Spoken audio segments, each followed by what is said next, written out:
nọ na-akwado ọ bụ gịnị ka na-akwado agbamnkwụ bụ ife a na-akwado agbamnkwụ bụ ife akalaka nọ n'elu n'elu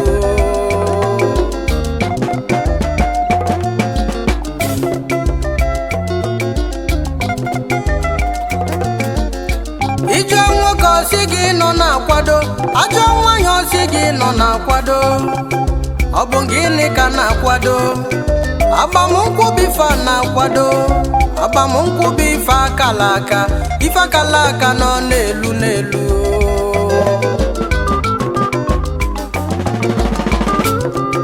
ọ bụzi onye ka anyị na-etile egwu ahụ Mr. Mosix Nwụzọ ya na ezigbo nwunye ya nọ Eunice Mercy Nwụzọ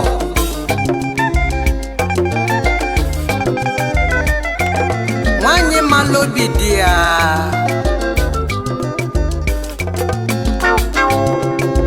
Moses ezoghị m onu m ekele gị atụkachi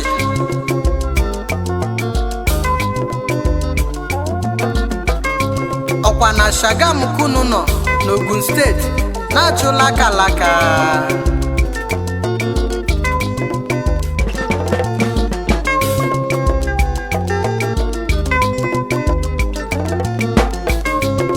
asị na onye mere ife nna ya melụ n'ikpe amalọ ya Mosix ezoghị m iwe nesie Eunice anya wee sị na gịnị ya ga-ebi na ị ga-afụ ya n'anya gị na ya ewebula otu nọ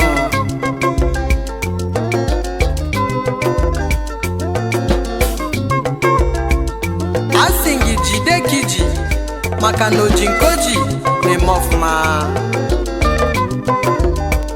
Mosix na-egwu mekenekwaghị gị na oriakụ ya nkwa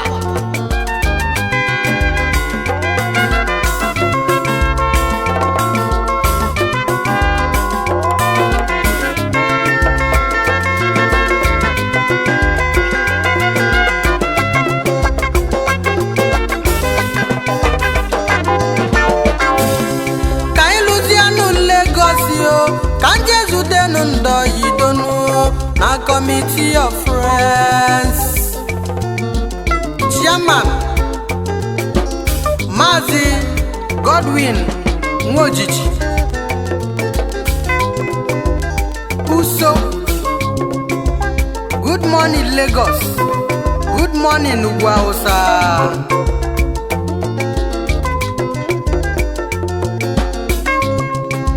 Ifakara kerugo Ifakala kelugelu Ifakala n'oluenu Ifakala kelugelu Atuka chikanye sejenu Ifakala kelugelu Mazi Nwabweze Nwibo Ebu sponsor ino Nwata kwacha osolo ọgaranya libenu odumodu Mazi Aike Odum Secretary Sunday Ogama Wafada Noso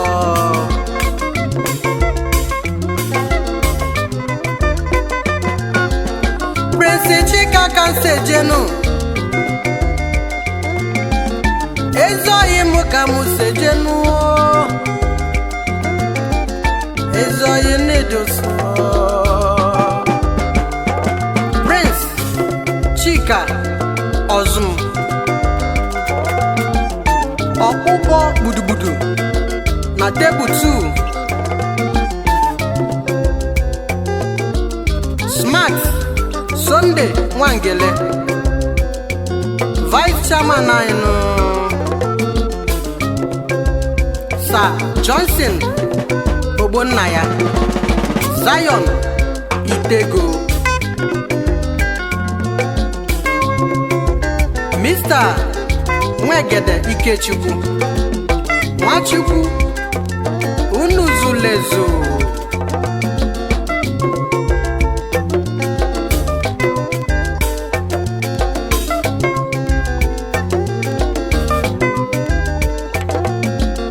Turn by turn, Mazi Martins Nwaji, Ntu Simon Nwifuru, n'obele alụ abụlọ nọ ya nọ, Holy Man Jude Odum, na anyị kenelunu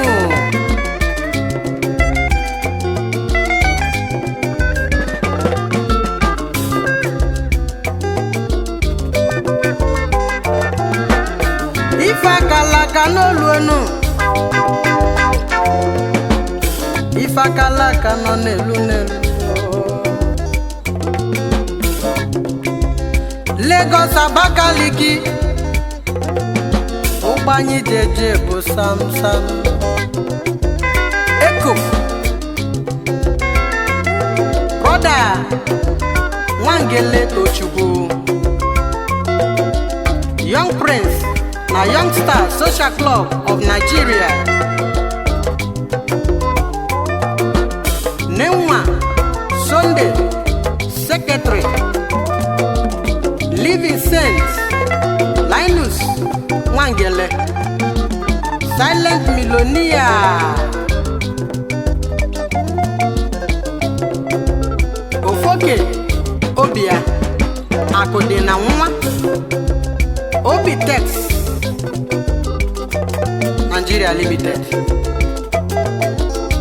Ogbonna Chukwuka Igwe Ajibakolingo Super, Mazi Emmanuel Nwoba, Ebere Mwibo Akode na nwa,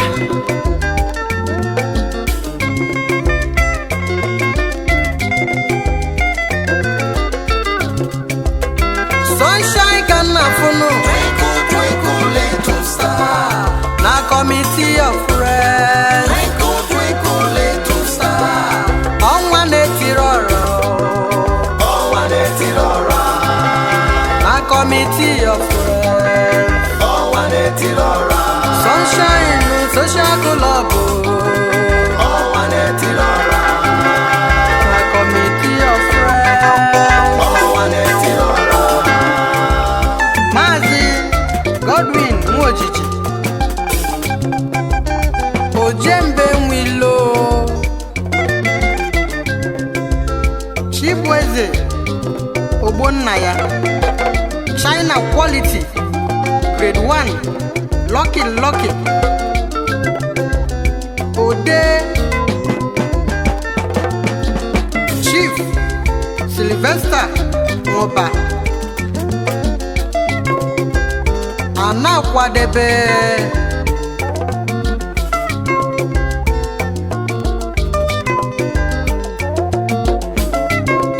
ife akala n'oluonu, Ife akalaka elu gelu. Atụkachi 2025, Ife akalaka elu gelu. Anakwadebe Ife akalaka elu gelu.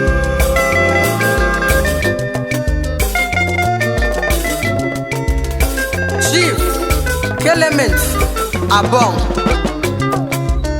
Eze Ọbatobie, Chief Elder Nwoji Odom,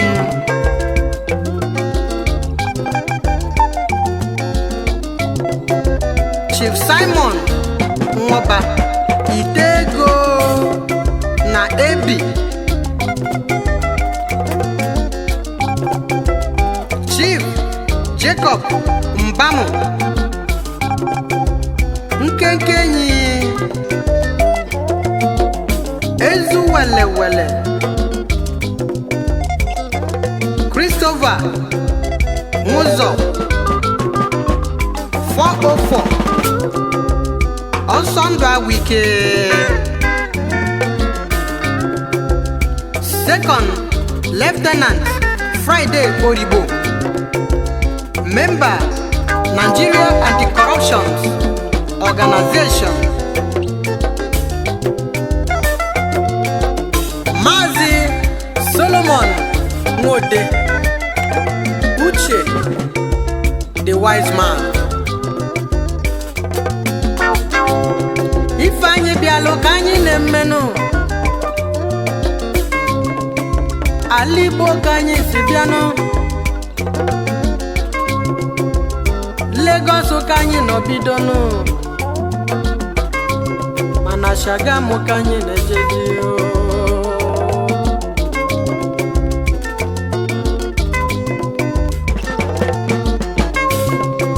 Ibafo kanyi na batano Ibafo mowe. Ibafo Express Ibafo mowe. Owe Bafo Ibafo mowe.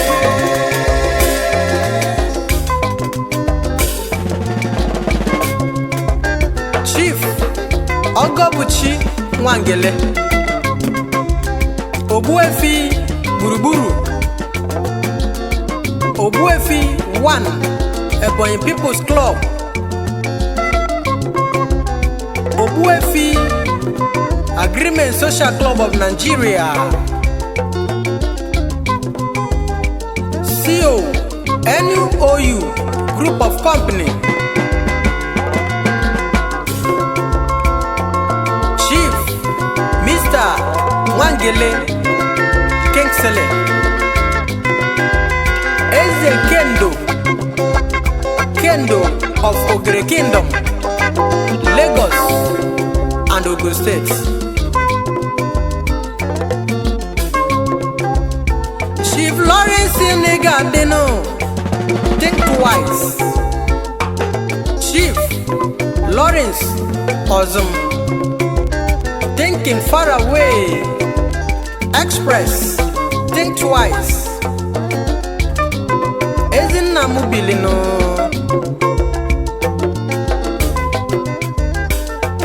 Mr. Friday Nwangele, Maction Builder, Achievement, Ofaro Ofuneno, Sir Innocent Obaga, Parapara Nwa, Solo, Comrade Chinedu Ogama,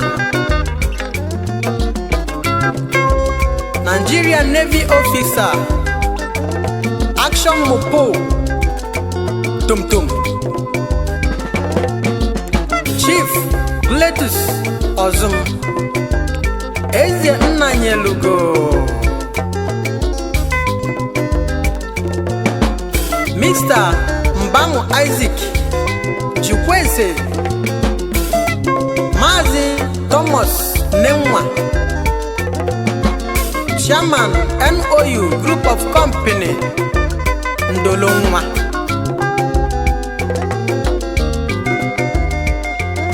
Big Ben Bernard Nwite Okenwa, Man of God Ikechukwu,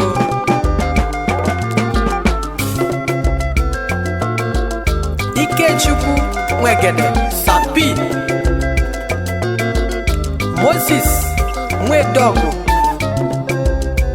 Ofia Dianso Nuso, Donatus Obonnaya The Don,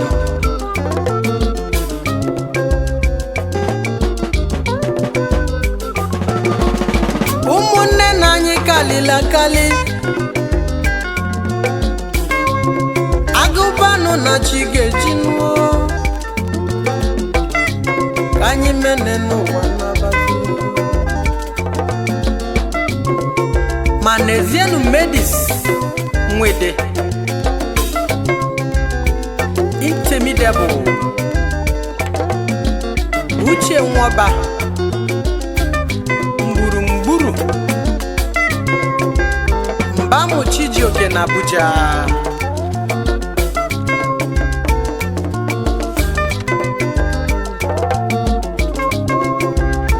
Mazi Chidiebere Nwangele Akubumbute Ezoyi Mobile Brother Friday Ugama Smart Shagam Nijabode Ibafo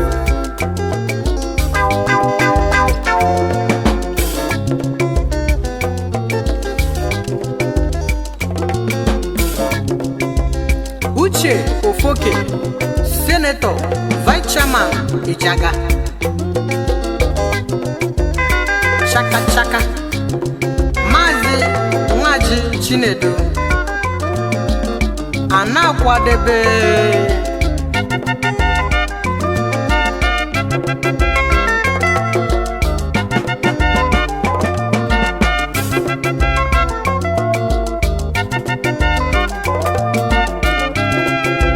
Omogo Kansejenu Ezoyi Mo Kansejenu Omogo Nedi Oso Mr. Anthony Obaga Mosham Junior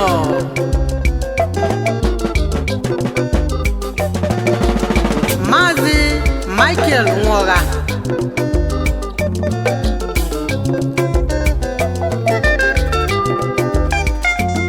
Omemboji Ojiara Ikechukwu Nwa mmụọ Damian Nenwa Unuzulezu Mazi Solomon Mbamu Nwoke Zulezu Hitman Mosix Nwangele Ebu Petronaino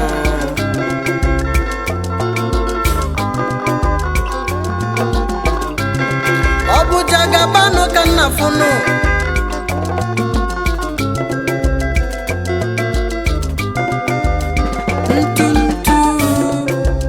Jerry Nwedogo Onya na-ekwokwu ya Brother me Chikodele Nwangele Action Junior Niger Delta Emmanuel Nwode anyị kenelu Mazi Daniel Umagide Kili Mbo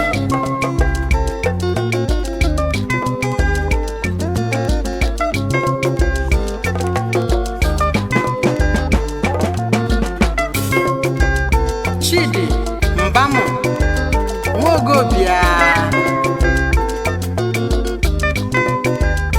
Nnabike Onwe Eke Nwofia na n'obodo anyị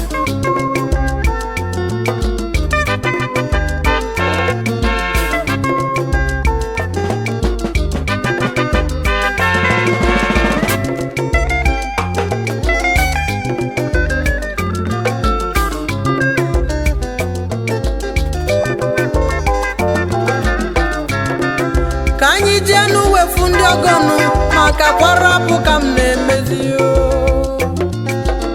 to his blessed memory Chief Nnansi Igboke ọnwụ kike Ogbubara Chief Kalitus Nwali Chief Christian Igboke Smoli Jonas Junior Igboke Mrs. Mbamu Ebere ezi nwanyị sokwu ya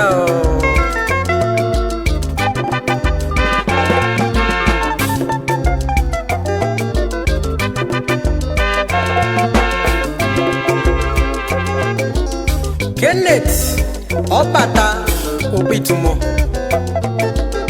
Obeji Ojukwu Ezoyi Mobile n'Udonu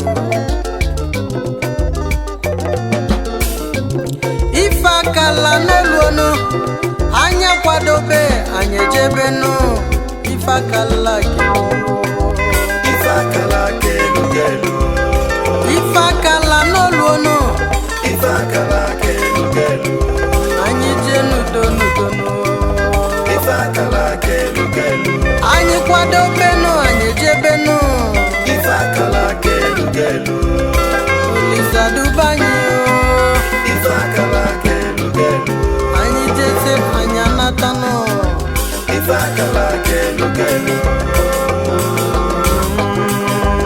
ife akala gelu gelu ife akala gelu gelu ife akala gelu gelu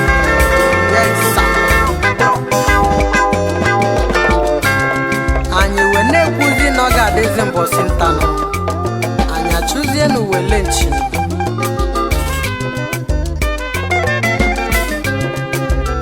ezoghị m Mr. Moses Nwụzọ